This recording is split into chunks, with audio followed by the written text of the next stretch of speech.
Hi, this is Earth, and today I'm going to show you how to brass. But before we get started, I'm going to play a short demonstration of the patch that we'll be building. This may be a bit loud, so those with sensitive hearing or speakers may want to adjust their speakers appropriately. Playing in 3, 2, 1.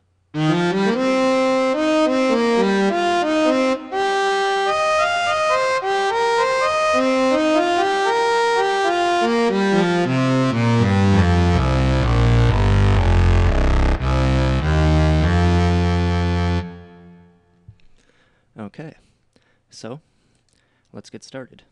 As always, we're going to start with our default sine wave in Sytrus. So, the first thing we're going to want to do here is set our master pitch to -12 semitones. Next, in operator 1, we're going to set the shape to 48%, and then we'll set our sine shaper to 88%. Next, in the oscillator harmonics tab, set harmonic 2 to 52%. And then harmonic 3 set to 66%. And then on harmonic 4, right-click at 66% and drag to the right until you reach harmonic 56. Once you're there, drag it down to a value of 1%. There we go. Next, we're going to adjust the phase of some of these higher harmonics. So on harmonic 17, click and drag down till you have a value of 52%. And then from there, right-click and drag to the right till you reach harmonic 56, still at a value of 52%. That way, harmonic 17 through 56 all have a phase value of 52%. Next, in operator 2, set the shape to 41%, and the sine shaper to 100%. Here we'll do a lot less with the oscillator harmonics. We're going to set harmonic 4 to 66% with a phase of 27. And we're going to set harmonic 8 to 41%. This time with a phase of 42%. And if you accidentally created an errant phase like I did, you can just click on it and drag it up. You'll notice if you put phases out here, it's not going to affect the waveform on anything that doesn't have a harmonic magnitude. So if you do accidentally make one, it's not going to affect anything at all. So next, let's set up our modulation matrix. We're going to send operator 2 to 1, and so set that at 13%. And then send operator 3 to operator 1 at a value around 6 or 7%. And also, you'll want to set the frequency ratio of operator 2 to 1. And the same with operator 1. We want both of these to be at 1. We'll leave 3 at 2, however, at a frequency ratio of 2, since it's just going to be a sine wave, which is just going to very slightly modulate operator 1. So before we get to that, let's set up our envelopes in here. So in the volume envelope for operator 1, simply enable it. This envelope will work just fine for our purposes here today. Next, in the modulation envelope of operator 1, enable it. Drag the decay point, probably want to snap to grid for this. Just drag it back to the very, second grid point, time index 0, 100. And then bring the sustain point back to 0, 400 at a value of 75%. And also make sure to delete this very last point. This is the release point. If you leave it enabled, it's going to have a very bad effect when you play multiple notes. Okay, so let's see. Next, go to the pitch window.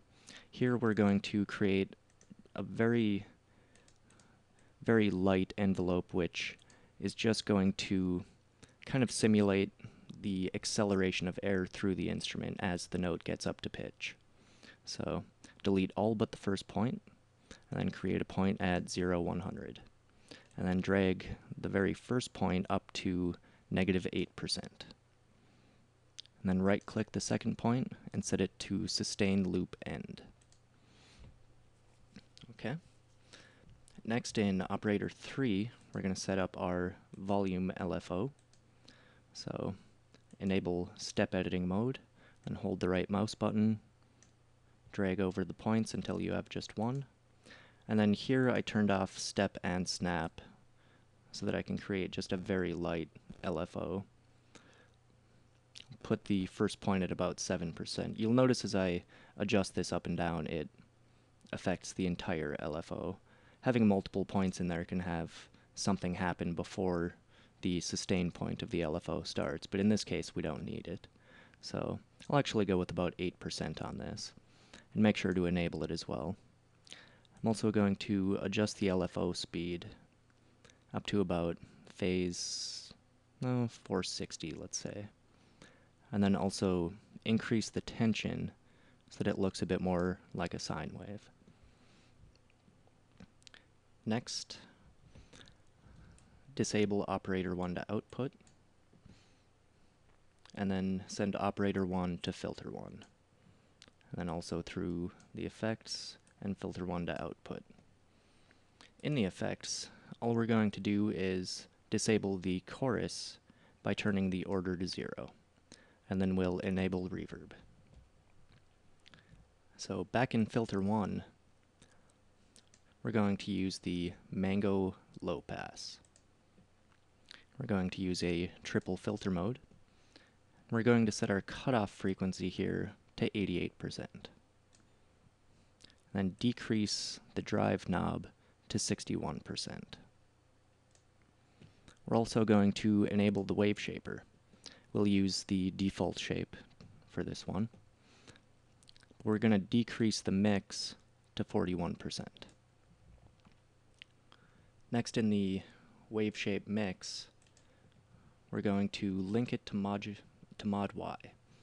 It's just going to be a linear graph with the first point being at 0 and the second point being at 100% with no tension.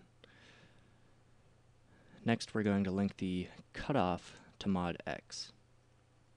For this one, I'm going to limit the maximum to 50%, as higher values tend to create undesirable results. And then drag the first point down to 100%. We also want to make sure that we enable HQ so that it oversamples when required. So, that should be about everything. Let's hear how it sounds.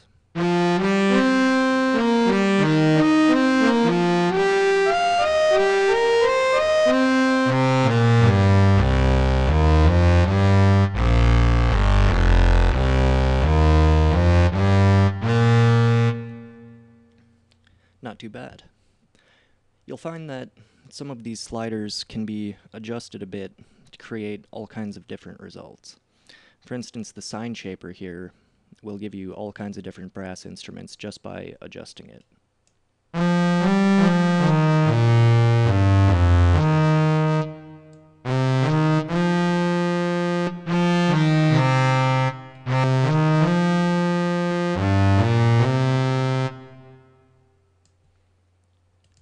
And also the sine shaper in operator 2 will have quite an effect.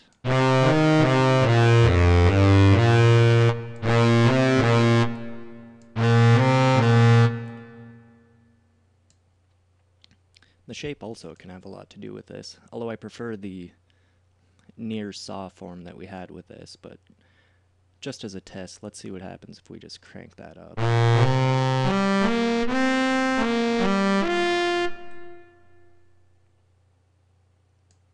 So, there we have it.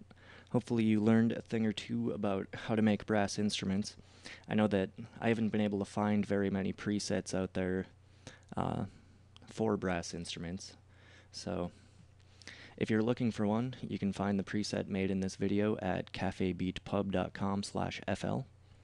And until next time, hope you enjoyed learning how to brass, and enjoy using Sytrus.